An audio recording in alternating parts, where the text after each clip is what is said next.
রাস্তার পাশে পার্সিমন বিক্রি করতেছে, আর পাশেই আঙ্গুর ফলগুলা এত সুন্দর করে সাজানো। ছোট্ট দোকানটাতে কি পরিমাণ ভিড়, আর পাশেই স্নোপি ভিলেজ। তবে এই দোকানটা একটু বেশি সুন্দর, ছবির মতো সাজানো গুছানো ছোট্ট একটা শহর। এইটা জাপানের কোথায় চলেন দেখি। ওল্ড কারুইজাওয়া স্ট্রিট, নাগানোর এই কারুইজাওয়াতে এই রাস্তাটা খুব পুরনো একটা রাস্তা, যেটার দুই পাশে প্রচুর পরিমাণে মার্কেট এবং এত এত জিনিসপত্রের দোকানপাট, যেখানে আসলে এই রাস্তা দিয়ে হাঁটা শুরু করলে আপনি কোন দোকানে যাইবেন বুঝবেন না। খাবারের দোকান তো আছে। তো চলেন দেখি। নতুন একটা ব্লগে সবাইকে ওয়েলকাম। আজকে জাপানের এমন একটা জায়গায় আসছি যে জায়গাটা পুরাটা আমার কাছে একটা মুভির সেটের মতো লাগে। এই শহরটার মধ্যে সবকিছু এত সুন্দরভাবে সাজানো গুছানো যে আপনি যেদিকে তাকাবেন মনে হইতেছে কোনো মুভির শুটিং চলতেছে। ওয়েদার এমন সুন্দর আর পরিষ্কার থাকলে জাপানটাকে যে কত সুন্দর লাগে সেটা আজকে এই ভিডিওতে দেখবেন। জাপানের নাগানো প্রিফেকচারের কারুইজাওয়া, তবে জায়গাটা গুনমা প্রিফেকচার থেকে অনেক কাছে। তো এই কারুইজাওয়া শহরের একটা old street, old Karuizawa street, সেটা আজকে আপনাদের দেখাবো। এই জায়গাটা পুরাটাই একটা টুরিস্ট স্পট। ওল্ড স্ট্রিটের শুরুতে একটা ছোট্ট দোকান, তো এই দোকানটা থেকে শুরু করি।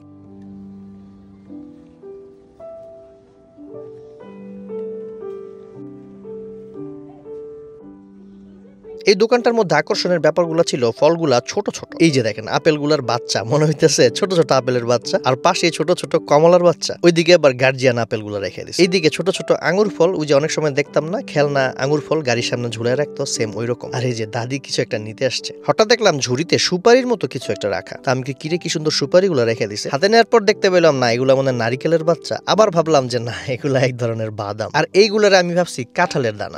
সত্যি সত্যি যদি কাঁঠালের দানা হইতো বাসায় নিয়ে যেতাম, শুটকি দিয়ে রাইন্দা খাইতাম। এই যাবার এগুলা যেন কিসের দানা। ছোট্ট শহরটার মধ্যে অন্যরকম একটা ভাইব আছে। আর এইটা হইতেছে ওল্ড কারুইজাওয়া স্ট্রিট। শুরুতেই বলছিলাম ছবির মতো সাজানো গুছানো ছোট্ট একটা শহর। আজ থেকে প্রায় বহু বছর আগে জাপানের এদো পিরিয়ডের সময় এই শহরটা আবিষ্কার করা হয়। আর তখন থেকে এখন পর্যন্ত এই জায়গাটায় এত এত সব দোকানপাট আর রাস্তা, যেখানে আসলে আপনি প্রাচীন জাপান থেকে শুরু করে একদম আধুনিক জাপানের সব ছোঁয়া পাইবেন। দুই পাশে এত এত দোকানপাট যে আপনি এখানে আসলে কোন দোকানে ঢুকবেন আর কি কি কিনবেন সেটা নিয়ে নিজেই কনফিউজড হয়ে যাবেন। তবে কিছু কিনেন আর না কিনেন, হাঁটলেন, ঘুরা ঘুরা দেখলেন আর ছবি তুললেন, এটাই শান্তি।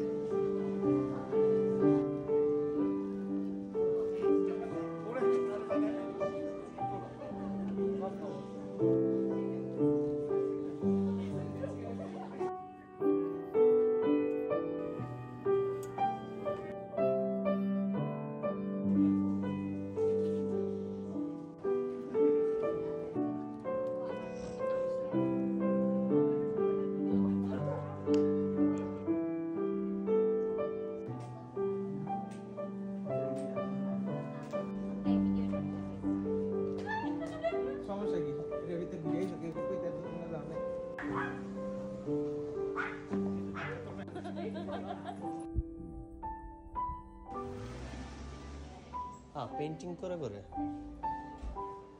কি বলে ওরা, মানে আপনি কিনা নিজে আর কি সায়ানরা পড়াই দিব নিয়ে।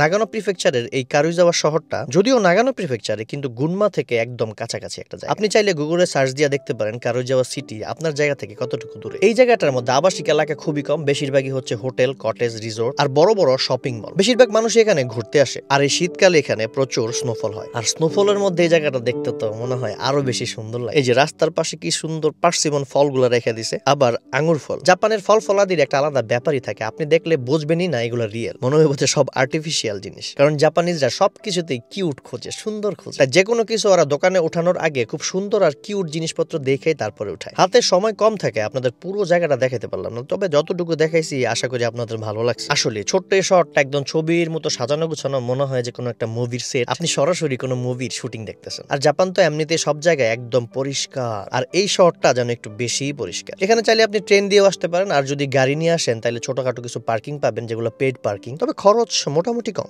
কারুইজাওয়া ওল্ড স্ট্রিট থেকে ঘোরাঘুরি শেষে আমরা গেছিলাম কারুইজাওয়া আউটলেটে। এই আউটলেটটা খুব ফেমাস একটা আউটলেট এবং বিশাল বড়। আর জায়গাটাও এত সুন্দর যে আপনি কিছু কিনেন আর না কিনেন এখানে বসে থাকতে ভালো লাগবে। চারিদিকে বিশাল বিশাল পাহাড় আর মাঝখানে এই আউটলেটটা। যাই হোক, আশা করি আজকের ব্লগটা ভালো লাগছে। যারা এখন আমার ইশতিয়াক শুভ পেজটারে ফলো দেন নাই তারা ফলো দিয়ে সাথে থাকতে পারেন, আর চাইলে আমার চ্যানেলটাতে একটু ঘুরে আসতে পারেন। পরের ভিডিও আসার আগ পর্যন্ত ভালো থাকেন আর ভালো রাখেন।